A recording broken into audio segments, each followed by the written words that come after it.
पंतप्रधान नरेंद्र मोदी यांनी डेन्मार्कच्या पंतप्रधान मेटे फ्रेडरिक्सन यांच्याशी दूरध्वनीवरून साधला संवाद. भारत डेन्मार्क हरित धोरणात्मक सहकार्याला दर्शवला भक्कम पाठिंबा. नॅशनल हेराल्ड प्रकरणी ईडीनं केलेली कारवाई राजकीयदृष्ट्या प्रेरित असल्याचा आरोप करत या विरोधात आज काँग्रेसचं देशभर आंदोलन. काँग्रेसचा आरोप तथ्यहीन असल्याची भाजपाची टीका.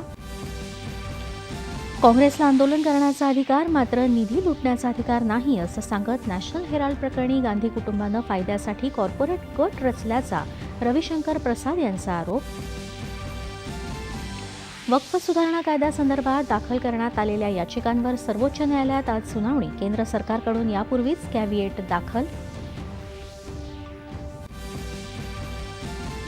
पश्चिम बंगालमध्ये वक्फ सुधारणा कायदा लागू करणार नाही अशी भूमिका घेतल्यानंतर मुख्यमंत्री ममता बॅनर्जी आज इमाम आणि मुस्लिम समाजाच्या प्रतिनिधींशी करणार चर्चा.